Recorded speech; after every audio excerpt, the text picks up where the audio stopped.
few days back, we observed Krishna Janmashtami.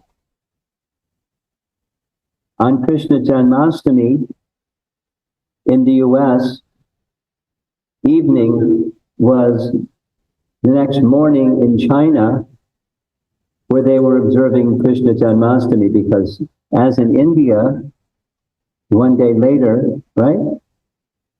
And in China also one day later.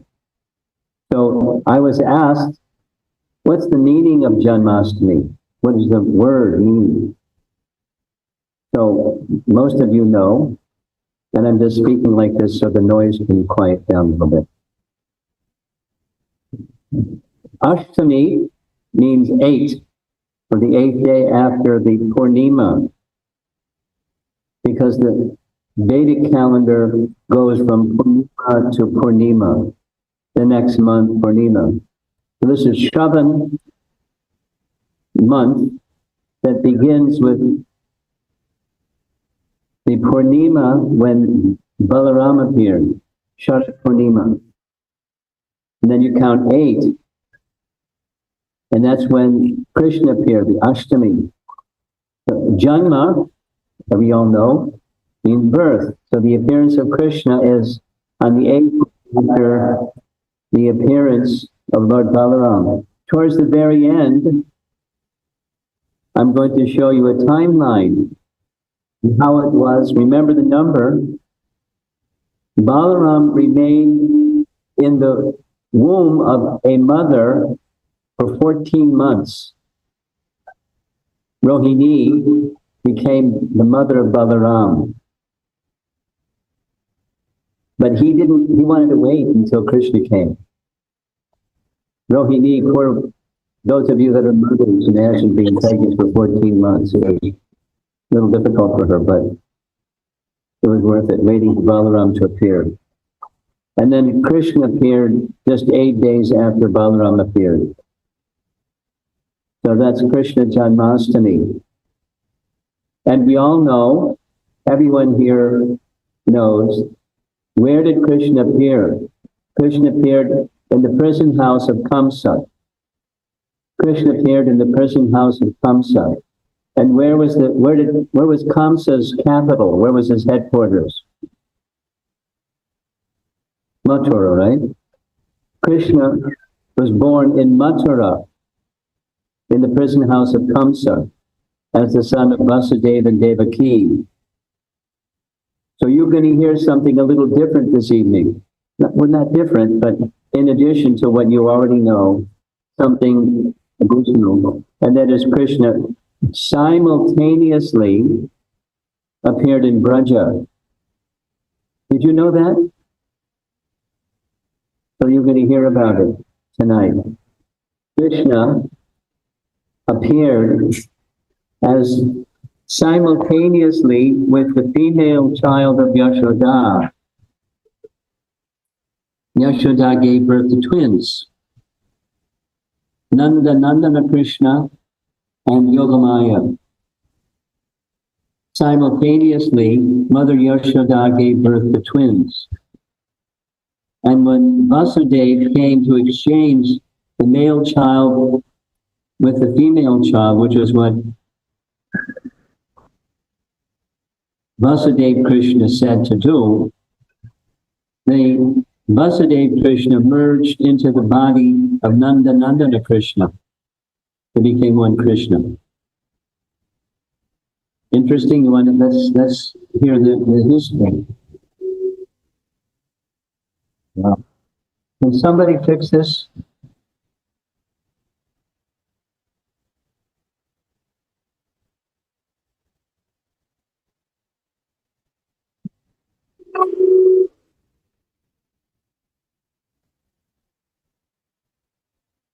The image you see on the screen is a book meant to be Srimad Bhagavatam, and there's an important verse in Srimad Bhagavatam in Canto 1, Chapter 3, where the explanation is given.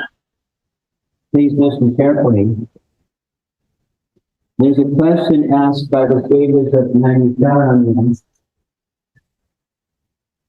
to Sutta Goswami. Because Sutta Goswami heard Srimad Bhagavatam spoken by Shukadev Goswami to Maharaj Bhikshut. He was in the assembly, the audience. So Shonaka, a very elderly sage, was asking questions of Shuka as if he heard Srimad Bhagavatam. Please tell us the answer to what you heard. But he asked it in the form of a specific question. And the sixth question of the sixth question was, now that Krishna has departed, because Srimad Bhagavatam is spoken after Krishna departed, Srimad Bhagavatam is first spoken after Krishna departed. So the question was, now that Krishna has departed, when he was present by his walking on the surface of the earth, the living principles were protected. So now Krishna is gone. Now that Krishna is gone, what is the protection of the living principle? Good question, right? And the answer given by Sutta is, just as the sun may set in the western horizon, and thus the darkness of night, simultaneously on the eastern horizon, the full moon, as brilliant as the sun, has arisen. That's the Srimad Bhagavatam, giving light for the darkness of color. I'll do it again. It's poetic, very beautiful.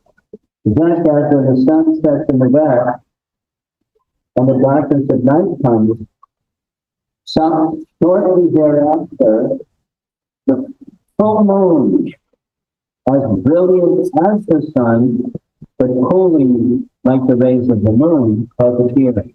Because when Krishna appeared, he killed demons.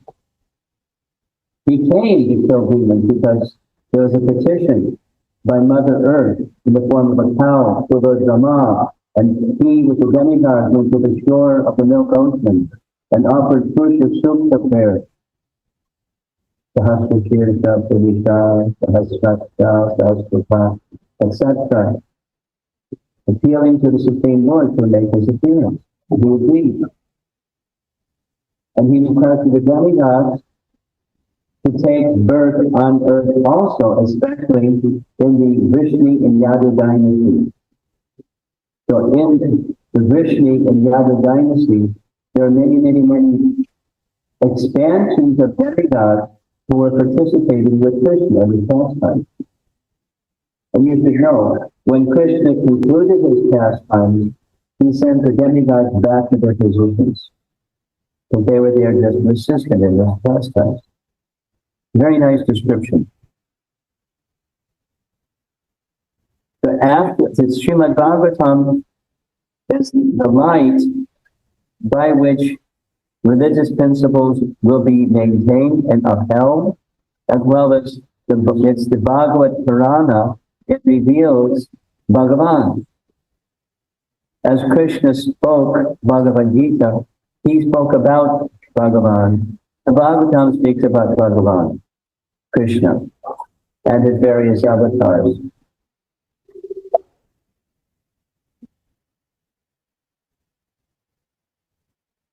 Can somebody control him? What do you want me to do? Make this? Okay. I'm just going to read some text. It's short. The import of the Vedas is most explicitly explained in the Srimad Bhagavatam. The conclusion of the Vedic literature is that Lord Sri Krishna is the primeval Lord and the cause of all causes. He has his eternal two-armed form as Shama Sundara, with features exactly like those of a most beautiful young boy. And that is the sum and substance of the Vedic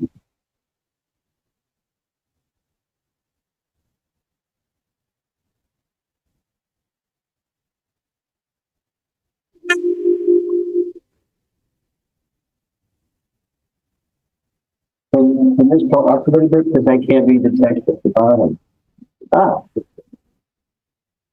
The Vedas concerning God. God is one.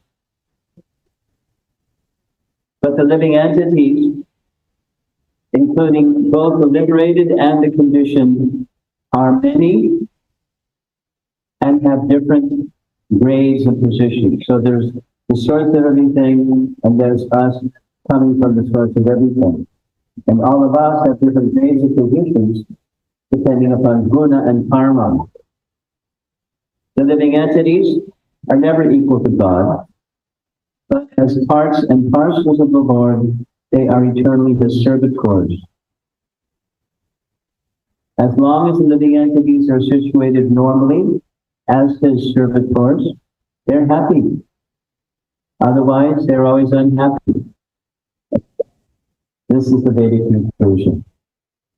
But some basic truths about Krishna. In that same chapter I mentioned, chapter 1, chapter 3, that says, now that Krishna has departed, this Bhagavatam is the shelter of religious principle. In that same chapter 3, another one of the questions of the sages was, Sutta, would you please give a description of the avatars, the forms of the Lord as they appear in this world? And so he does. He didn't give a total list, but the essential Lila avatars, Shakti avatars, Mandantar avatars, Guna avatars. And after giving a list, because Krishna is in the list also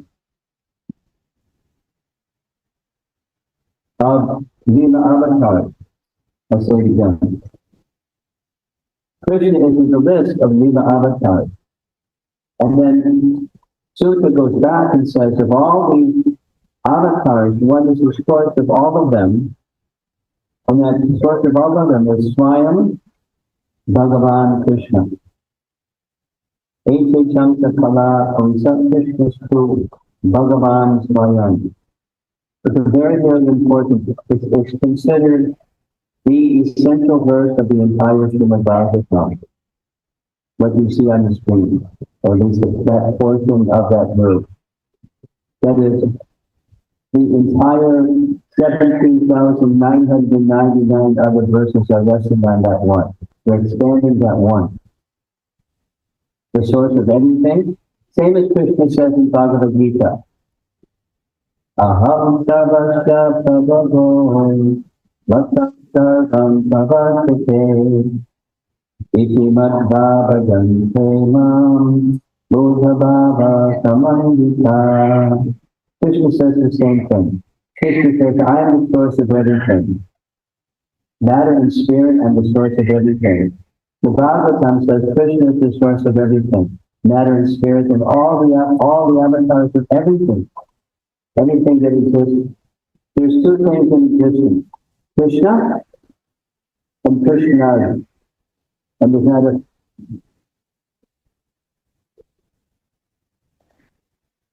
so Krishna is that source, Swayam Bhagavan Krishna, and he appeared on the 8th day after the full moon of the Sharak month. Now here's the main topic I wanted to discuss with you this evening, and that is there's a difference between Vasudeva Krishna and Nandana, or Yasoda Nandana Krishna. They're the same and they're different. You ready?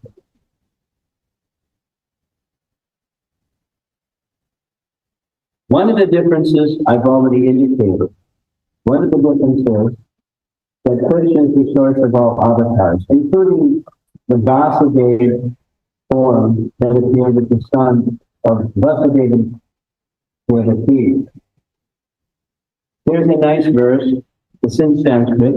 Siddhadan Kathastu Abhede Krishna Sarupayo Though the forms of Vishnu and Krishna,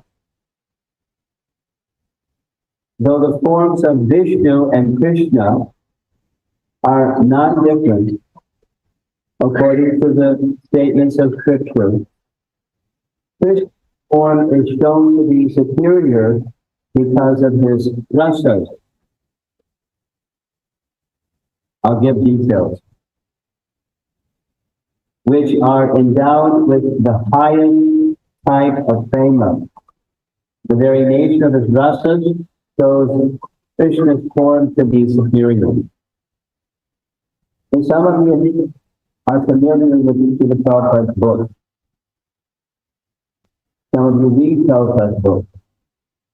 And one of those books was Nectar of Devotions, which is a summary study of this one that's on the screen, Bhakti Rasamrita Sindhu.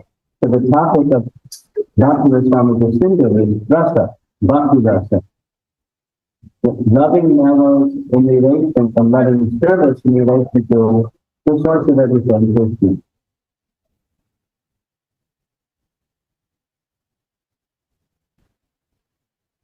I'm really happy some of you are in the front paying attention because a lot of people in the back are doing something else.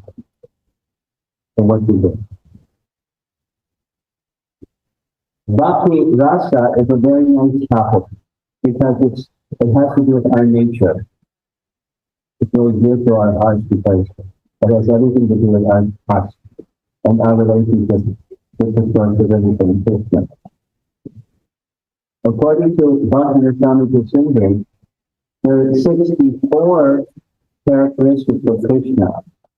Listen, 50 of those characteristics are within every living entity of a tiny degree, modest degree, small degree. We're like Krishna, but small. Amsa compared to Vibhu, very tiny compared to the complete.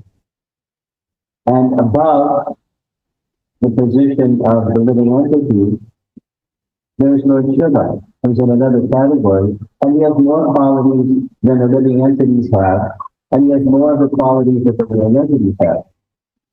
And then there's Vishnu, who has more qualities than Shiva has, and almost the full amount of qualities, but there are 4 special qualities that Vrajendra Nandana Krishna has. Vrajendra Nandana Krishna has 4 very special qualities. Lila Madhurya, he's the Lila. Madhu means sweet, Madhurya means the sweetness of his pastime. In Vraja, the pastimes of Krishna in Vraja are very sweet. It's because the devotees have a rasa in relation to Krishna where he exhibits sweetness.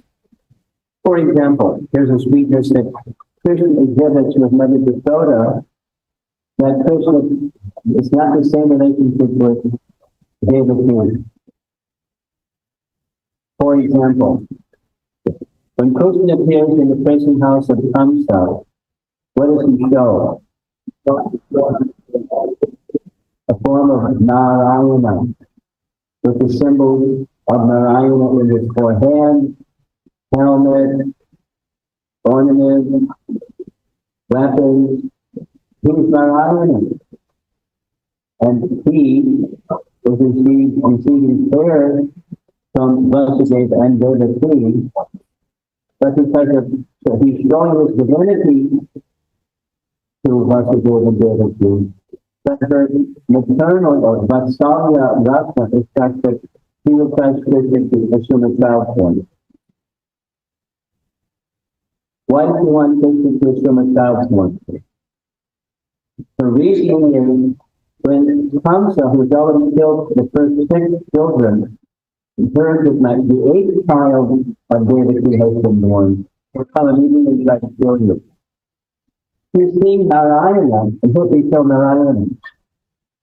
But he may come and try to kill you. So can you assume a childlike form, and you can try to hide you somewhere here in the prison cell? Rational or irrational? It's parental affection. But Krishna showed his divinity in so many ways when the pastime of Krishna is showing the whole universe within Krishna's mouth instead of eating dirt, or Krishna held up Govardhan Hill, etc., etc. Krishna showed his divinity, but Mother Yashoda couldn't comprehend that he's the Supreme Lord. Why? Leela Madhurya. Because of her love, he showed his Madhurya feature, which eclipsed the Aishvarya feature. Are you with me? Some of you are nodding yes. The sweetness of his devotees' love for him gives him that facility for exhibiting three pastimes that are unlike pastimes outside of Vrindavan.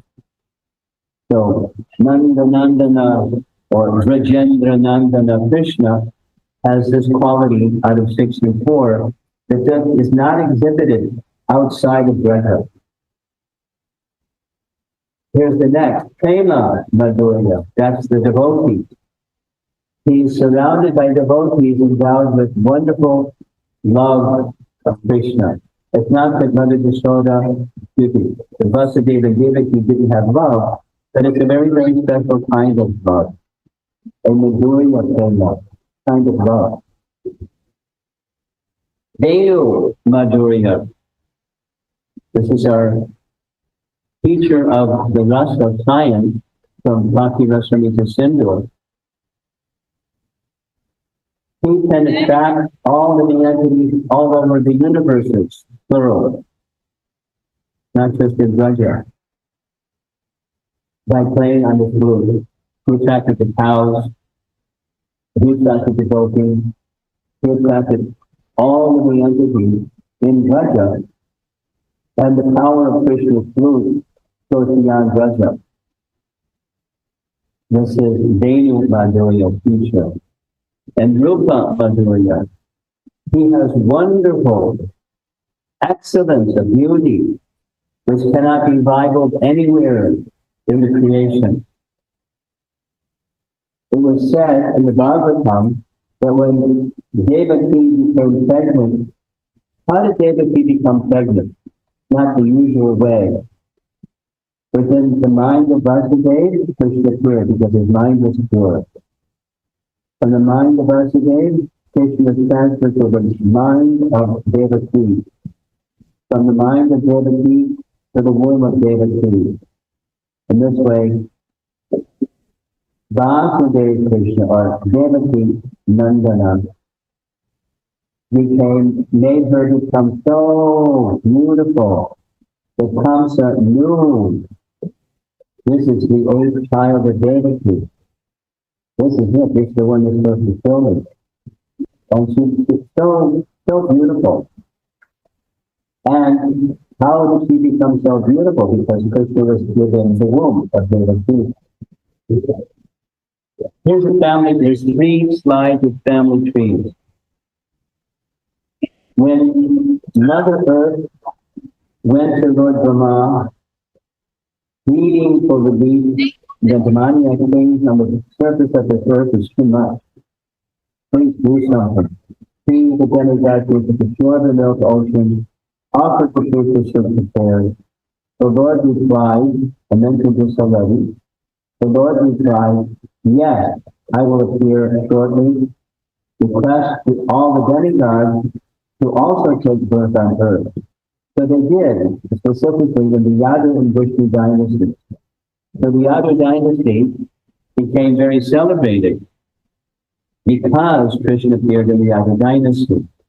So here's the lineage of some of the kings, descendants of King Yadu, very celebrated Vaishnava, devotee of the Lord.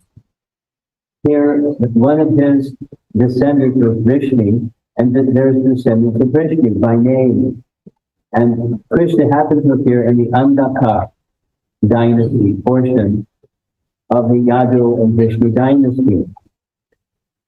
And he was, Devaki, his mother, was the daughter of one of the sons of Ahuka.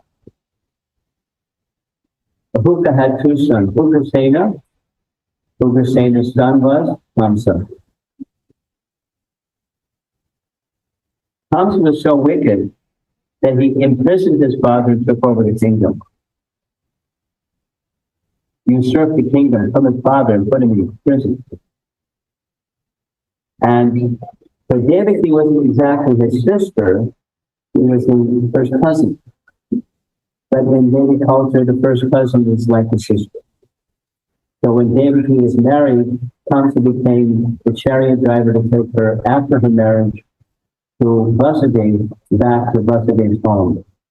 And that's when he heard the voice in the sky. Kamsa, you are such a fool. A child of Devaki will kill you.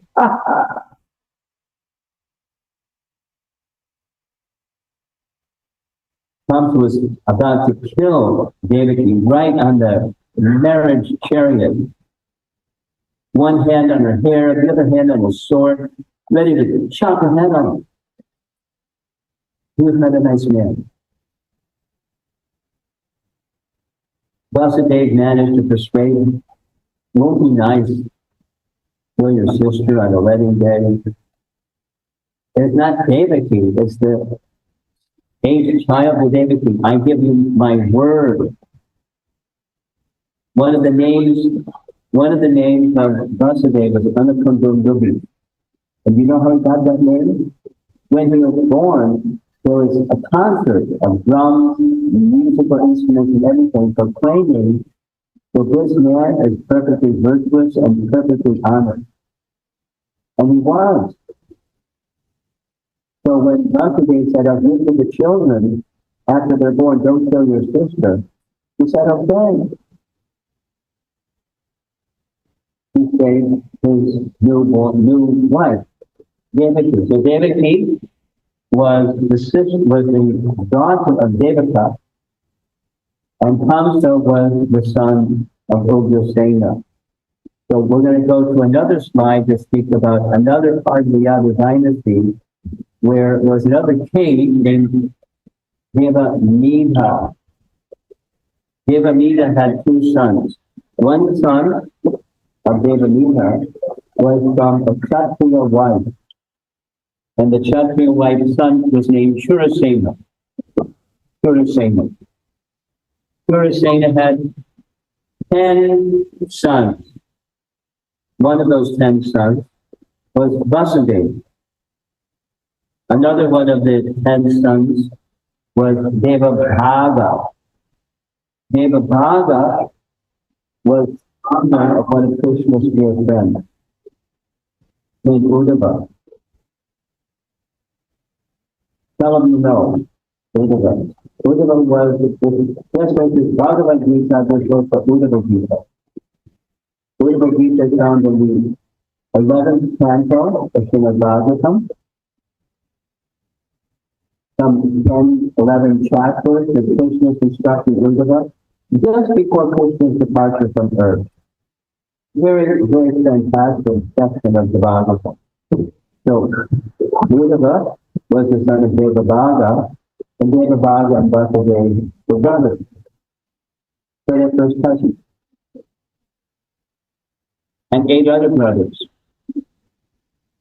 And there are 5 daughters, along with 10 brothers. We're seeing that busy producing children. And one of the daughters of Shurasena was Kata. Shurasena had a friend. His friend was King Kunti. King Kunti had no children. Kunti asked his friend Shurasena, it happened in Vedic culture, can you give one of your daughters to me to raise as my daughter? Sure. So Kata then became Kunti, the daughter of Kunti. So a son of Kata, as we know in Bhagavad Gita, that's a way to address Arjuna. Kata and Kunti are the same person. And their daughters, she's a daughter of Hirasena.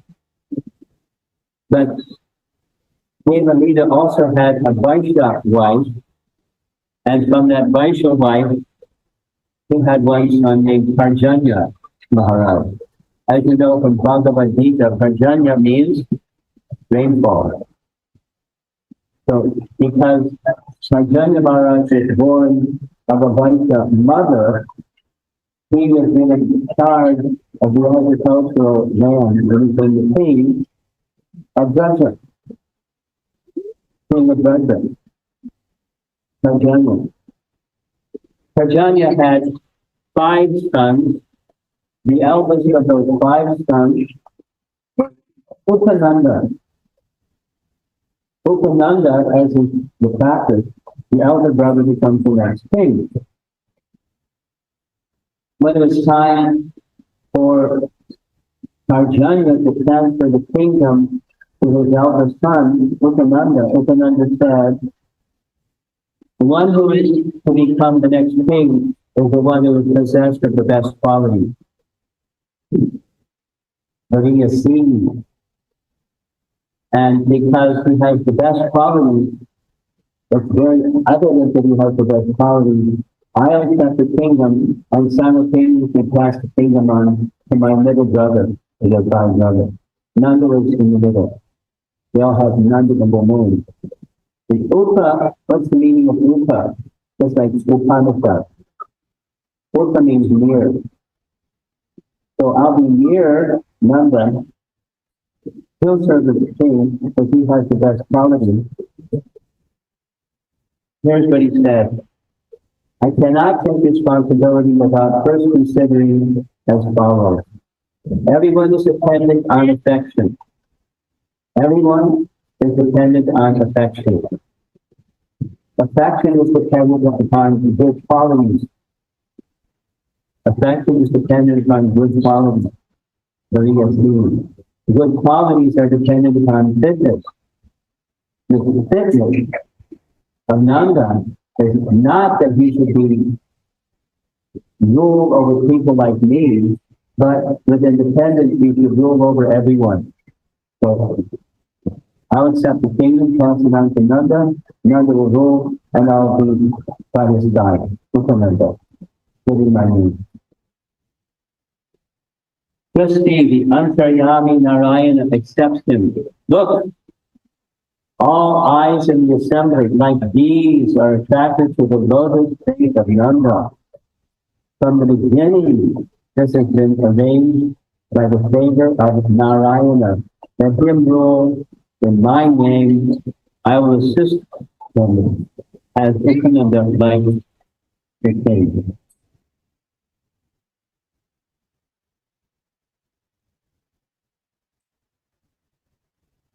Those of you that are listening, thank you.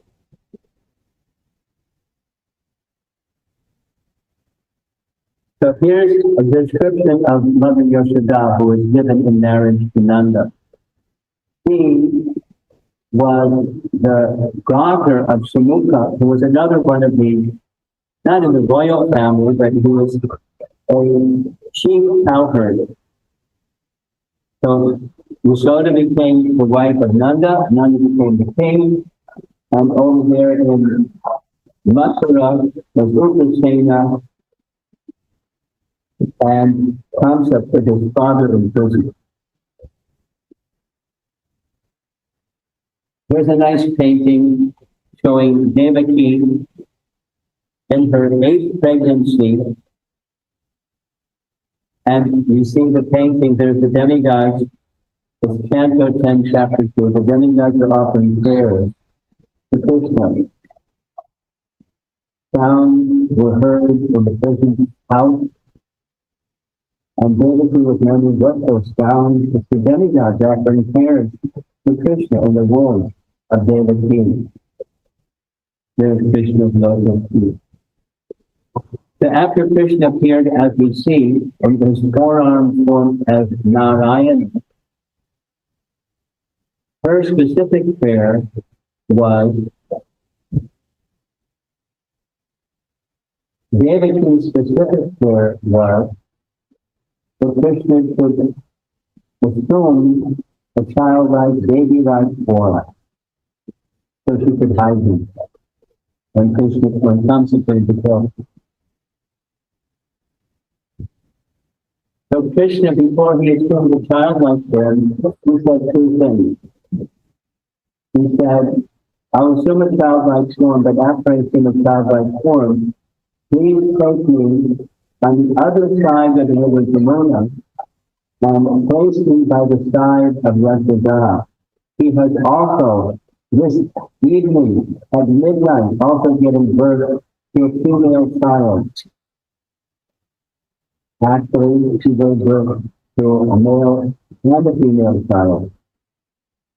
Place me by the side of Yadu and bring the female child back here to the prison house of Kamsa. So Vasudeva isn't going to do anything other than what Krishna wants. So the second instruction is, don't worry. The prison is going to become unlocked. And don't worry, the guards will fall asleep. By my potency, I'll see that they're asleep. And don't worry, it's the dead of night, because it's midnight, and there's a big storm outside. But don't worry, because I'm potent, you'll be able to find your way. And don't worry, the waves of the river Yamuna will part so you can cross to get on the other side of the river at midnight. Don't worry, just follow my instructions. And then you assume the childlike form. And sure enough, just as he said, the prison guards fell asleep. And as they fell asleep, Krishna, being effulgent, lit up the way. There's an undershade covering Krishna, and they crossed the ocean. Not the ocean, they crossed the river. These big waves, but it was made night, just so Vasudeva could cross. And when he reached the other side of the river Yamuna, what did he find? There was Mother Yashoda, fast asleep, because at midnight he had given birth to twins, and he did as Krishna said. He placed the male child by her side. So I'm going to give you some scriptural references from Mahabharata. It's actually from Mahabharata. So here's a painting where Vasudeva is placing the male child, and there's the female child. And according to Mahabharata, reference is given by Jiva Goswami as Krishna Sandarbha. First, this is the key to the whole evening presentation. First, Vasudeva, not Vasudeva, Vasudeva and Sankarshan, because they exist in the spiritual world. Vasudeva and Sankarshan exist in the spiritual world. Vasudeva and Sankarshan, they exist as Purusha avatars. No education. What are Purusha avatars? The Purusha avatars are the forms from which the incarnations expand. Vishnu forms are the Purusha. Their activity, their service is bringing about creation. They're the Purusha avatars. They enter into the wombs of Devaki and Rohini.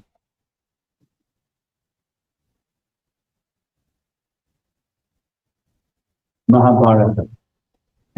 Then, the original forms of Vasudeva and Sankarshan, in Goloka Vrindavan, they entered the wombs of Devaki and Rohini. And the term is used in Mahabharata is also. Also meaning there's the Purusha avatar form, and there's the Rajendra, Nandana, Krishna form. They also enter into the wombs of these two mothers. Thus, within the womb of Devaki, Vasudeva and Krishna joined to become a single Krishna. And then in Rohini's womb, Sankarshan and Balaram joined to become a single Balaram. Got it? Mahabharata. This is from Krishna Sangarbha of Jiva Goswami. Almost the same thing, because the scriptural source is the same, is found in Gopal Champu, which is a literature compiled by, again, Jiva Goswami. Gopal Champu is in two parts. Krishna's pastimes in Vrindavan, Krishna's pastimes outside Vrindavan. In Gopal Champu, here's the chart. If you'd like a copy of this chart, I'll make it available to somebody, so you can look at it later. First, there are these three mothers, Rohini, Yashoda, and Devaki. Rohini and Devaki, they're wives of Vasudeva. Yashoda is the wife of Nanda. So first, Balaram appeared in the womb of Rohini. Vasudeva was worried. This concept, he could do anything. So I'm going to send my wife, pregnant wife, after 3 months of her pregnancy, to stay with Nanda and he'll take care of her and protect her. Because I won't trust the concept. 3 months, Balaram was in the womb of Rohini. He sent Rohini to be with Nanda. Then,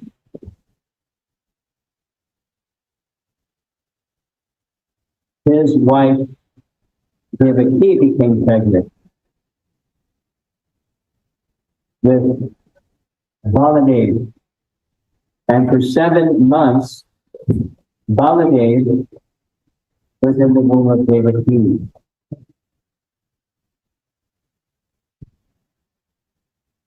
You're going to distracted with all this noise, but fortunately, you're all focused. And you're encouraging the concept. So what did Krishna do? Krishna called Yogamaya.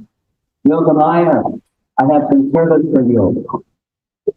And of course, Yogamaya came with palms folded and said, some service. What is the service you would like? 3 things. 1, my wife Devaki is carrying a child in the womb. He is Balaram.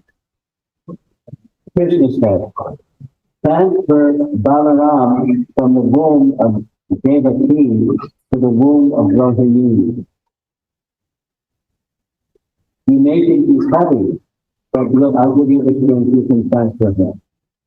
That's 1. 2, thereafter, you take her, Yogamaya, you take her to the womb of Yashoda, while I take her as the age child of Devaki. Will be conceived and take birth around the same time. So that's in service number 2. Service number 3. Vasudeva, my father, is going to bring me and place me by the side of Yashoda. When you got to the prison house in Kamsa, Kamsa is going to try to kill you, but don't worry, because no one can kill you, and you're my internal potency, Yogamaya. No worry. And when he fails to kill you, you'll slip from his hand, and then the next service is, you'll be known throughout the land by various names as Durga, because Durga is but an expansion of the Lord Yogamaya present truth. Yogamaya said, yes, some service, thank you. So that happens next. Notice, Balaram was in the womb of Devaki for 7 months. When Balaram was transferred, everyone thought she had a miscarriage. She didn't have a miscarriage. Balaram was transferred from the womb of Devaki to the womb of Rohini. Krishna and Yogamaya entering into Yashoda's womb. And notice also, here's Balaram is entering into Rohini's womb. Small letters you can't see from a distance. 3 months, Rohini was sent to the side of Nanda, being cared for and protected by Nanda. That lasted for another 4 months. So 3 months plus 4 months makes 7 months. Then, for another 7 months, I mentioned this at the very beginning, Balaram was in the womb of Rohini for 14 months. These 7 plus these 7. 7 plus 7 is 14. And shortly thereafter, shortly after he was born, there is Balaram makes his appearance. Krishna, for 8 months, was in the womb both of Yashoda and Rohini and Devaki. I'll provide this slide so you can check it out later. It may be a little confusing, the details. But this is from Gopal Champu, based upon teachings of Mahabharata and Srimad Bhagavatam. I don't know if you've ever wondered, I wondered, how was it, since Balaram was perceived much earlier, that he's only 8 days older than Krishna? It's because he was in the womb of Rohini for 14 months. And he was waiting and waiting and waiting. And waiting for the time for Krishna to appear. And 8 days before Krishna's appearance, he appeared as the son of Rohini. And then shortly after Rohini gave birth to Balaram, Yashoda gave birth to Krishna. Nanda Nandana Krishna, or Prajendra Nandana Krishna. And then Vasudeva Krishna was brought to merge into Prajendra Nandana Krishna, or Nanda Nandana Krishna, or Vasudha Nandana Krishna, because they run into me. And Nanda and Yashoda raised Krishna in his very sweet Vraja Leela.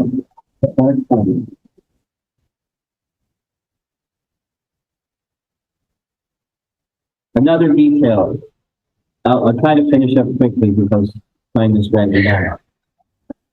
How did you know about the conception of Vasudeva and Devaki? There was no normal procedure of conception. Similarly, the scriptures describe Yashoda saw a child whose limbs were covered by a celestial maiden, being transferred from Nanda's heart to her heart. The boy entered into the lotus of her heart, and the girl entered her womb. That's Yogamaya. But Yogamaya took birth in the same manner and the same time as Krishna. So here's a nice painting. Vasudeva carrying Vasudeva and Krishna. Here's Mother Yashoda with a male and a female child, side by side.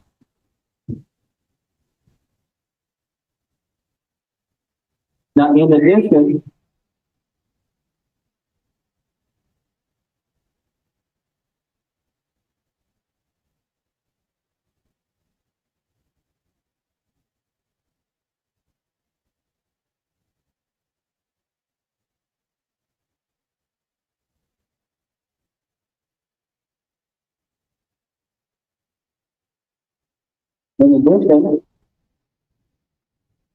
after some time, Nanda and Upananda and the elders decided there's too much demon disturbance over here in Gokul. Let's go back to our ancestors in Nandagaon.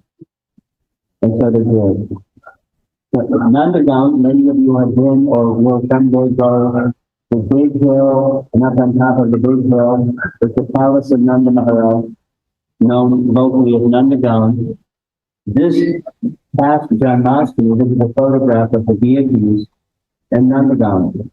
And notice that Yashoda has a maternal cap on.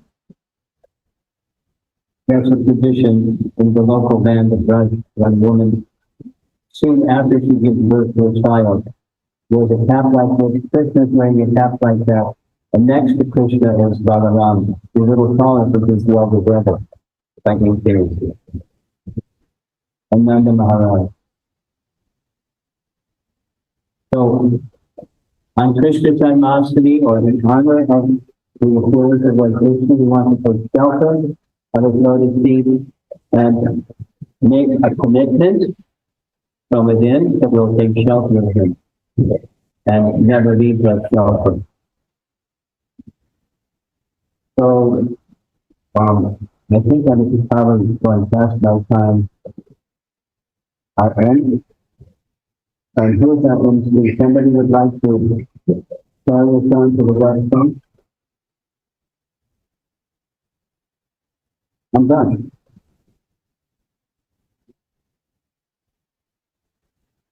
Hare Krishna.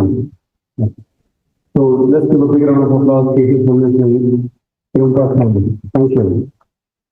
It's an honor to all of us, and it's a big blessing to have His Holiness during our Krishna Janmashtami celebration. It's a very rare occasion because he travels all around the entire North America to various organizations, institutions, colleges, universities, and different temples. So we are blessed to have him today when we are celebrating Krishna Janmashtami at the time. So thank you once again, everybody. So may I request all of you to please come and sit down. So we are going to start now the kirtan. The arti is going to begin, and then followed by the arti, we will have the abhishek. Thank you. So I see a lot of energetic children here. Yeah. Can all the children say Hare Krishna? Hare Krishna? Hare Krishna? Okay. So I want to talk about Sunday school in our son Boston. So anybody who wants their children to learn some of the scriptures and learning our bhajans, Swami, and we will see some of our students. Can I have the copy of the genealogy? I'll make an arrangement to give it to Atulia. And you'll see that it gets distributed, not just to you, to everybody. It was difficult to hear all from behind. Yeah, what to do? Thank you. You came up front. You were paying attention. You gave me enthusiasm to carry on. And now we will begin the